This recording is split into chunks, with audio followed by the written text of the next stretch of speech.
There is a certain kind of person who is very good at being okay. They show up to work on time, they laugh at the right moments, they ask how you are doing, and actually listen to the answer. In meetings, they are sharp. At dinner, they are warm. On social media, their life looks full. But when the door closes, when the lights go off, when there is no one left to perform for, something inside them quietly collapses. They sit on the edge of their bed and feel a weight they cannot name. Not dramatic, not loud, just a deep, hollow exhaustion that no amount of sleep ever seems to fix. They stare at the ceiling and wonder why they feel so empty, when by every visible measure, their life looks completely fine. Most people would never guess, because these people have spent years becoming experts at one thing: looking okay. This is called high-functioning depression, and it is one of the most invisible, most misunderstood forms of emotional suffering that exists today. The dangerous part is not the pain itself. The dangerous part is how well they hide it. Because when pain is invisible, it never gets treated. It just gets carried, quietly, alone, for years. Today, we are going to decode the psychology of people who smile all day and break down alone at night. What is really happening inside them, why they became this way, and what they truly need to finally feel free. To understand this, we first have to destroy a myth. Most people picture depression as someone who cannot get out of bed, someone visibly broken, curtains closed, unwashed dishes, missed calls. And yes, that version of depression is real. But high-functioning depression does not look like that. Clinically, psychologists refer to this pattern under a condition called dysthymia, now classified as persistent depressive disorder. It is a chronic, low-grade depression that does not collapse a person's ability to function. Instead, it quietly runs underneath everything, like a leak inside a wall that no one can see but slowly damages the entire structure. The person keeps moving, they keep producing, they keep showing up, but internally they are running on a kind of emotional debt, spending energy they do not actually have, borrowing from a reserve that gets smaller every single day. And because they function, the world never asks if they are okay. Because they smile, nobody looks deeper. And because nobody looks deeper, they start to believe that maybe they do not have the right to struggle. After all, their life looks fine, so why do they feel this way? That question becomes its own prison. So where does this begin? Why do some people develop this specific pattern of carrying pain behind a polished surface? For many, it starts in childhood. Not necessarily with dramatic trauma. Sometimes it begins with something quieter. A home where emotions were not safe to express.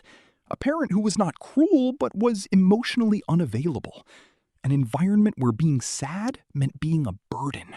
Where crying was weakness. Where the unspoken rule was simple. Keep it together. That child learned something very early. Showing pain creates problems. Hiding pain keeps the peace. So they became good at it. They learned to read the room before walking in. They learned to swallow the tears before they arrived. They learned to translate their inner weather into an acceptable social forecast. Always sunny, never inconvenient. Neuroscience shows us that chronic emotional suppression does not make feelings disappear. It drives them deeper. The amygdala, the brain's emotional processing center, continues recording every suppressed feeling. The stress hormone cortisol continues building. The nervous system stays quietly activated, waiting for a threat that never fully arrives and never fully leaves. Over time, that suppression becomes identity. They do not just hide their pain anymore. They genuinely forget they are allowed to feel it. Sign 1. They are the ones everyone else leans on. There is a specific role these people fill in every group. The stable one, the reliable one, the one you call when everything falls apart because somehow they always know what to say. They are the friend who shows up with food when you are going through a breakup, the colleague who stays calm in a crisis, the family member who organizes everything so no one else has to worry. People feel safe around them, and they genuinely care. This is not performance.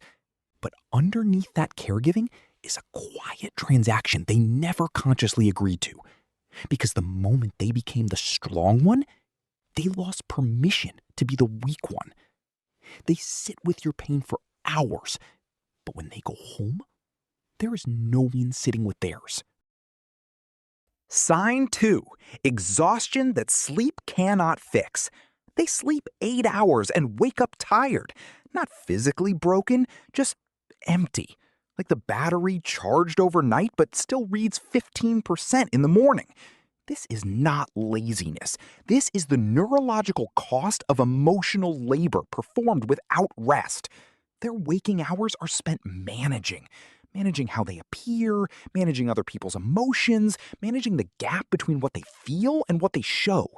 That management is invisible work, but the brain pays for it in full. By the time they are alone, there is nothing left. And the cruelest irony is this. Even in that exhaustion, their mind will not stop. They replay the day. They analyze every interaction. They look for cracks in their own performance. Even rest becomes work. Sign 3. A smile that never fully reaches the eyes. People who know them well sometimes notice it. Something slightly unreachable behind the warmth. A friendliness that is genuine but guarded. Like a beautiful room with one door that is always locked. They laugh, but they are watching themselves laugh. They connect, but only to a certain depth. Getting truly close to them feels like approaching a shoreline that keeps moving back. This is not coldness. It is protection. Somewhere along the way, they learned that being fully known is dangerous. That if someone sees all of them, the exhaustion, the emptiness, the nights on the edge of the bed, they will become too much, a burden, abandoned. So they offer warmth freely, but vulnerability never. Sign 4. The night is when everything surfaces. Daytime has structure, tasks, people, noise. All of it keeps the mind occupied, keeps the performance running. But nighttime removes all of that, and what is left is the unfiltered truth. The sadness they did not have time for, the loneliness they laughed over, the quiet grief of wanting to be truly seen by someone and not knowing how to ask for it. This is when they cry without knowing exactly why. This is when small things feel impossibly heavy. This is when they send a voice note to nobody or type a long message and delete it before sending.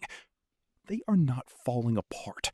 They are finally, for just a moment, allowing themselves to feel what they have been carrying all day. So what do these people need? Not advice, not a reminder that others have it worse, not another reason to feel guilty for struggling quietly. They need 3 things. First, permission. Permission to be the one who is not okay for once. The strength they carry was never supposed to be permanent armor. It was supposed to be a season. At some point, they must allow someone to ask how they really are and answer honestly. Second, language. Many of them have spent so long suppressing their inner experience that they have lost the vocabulary for it. Therapy, journaling, or even just sitting alone without distraction begins to rebuild that connection. They must learn to name what they feel before they can release it. Third, one safe person. Not a crowd, just one. One person in front of whom the performance can stop. One relationship where being exhausted is allowed, where the smile is optional, where the locked door can finally open a little. High-functioning depression does not heal through achievement. It does not heal through staying busy or being useful to everyone else. It heals in the small, terrifying act of saying, I am not okay, and discovering that the world does not end when you do. If you recognized yourself in any part of this video, the exhaustion, the hidden nights, the role of the strong one, I want you to know something. The fact that you kept going does not mean you did not need help. It means you were incredibly brave and incredibly alone at the same time. You do not have to keep performing. Not here, not anymore. Leave a comment and tell me, which sign felt most familiar to you? You might find that you are far less alone than you ever believed. If this video reached a part of you that needed it, please share it with someone who always seems fine. Your understanding today might be the permission they have been waiting for. Thank you for being here. Subscribe so you never miss what comes next, and I will see you in the next one.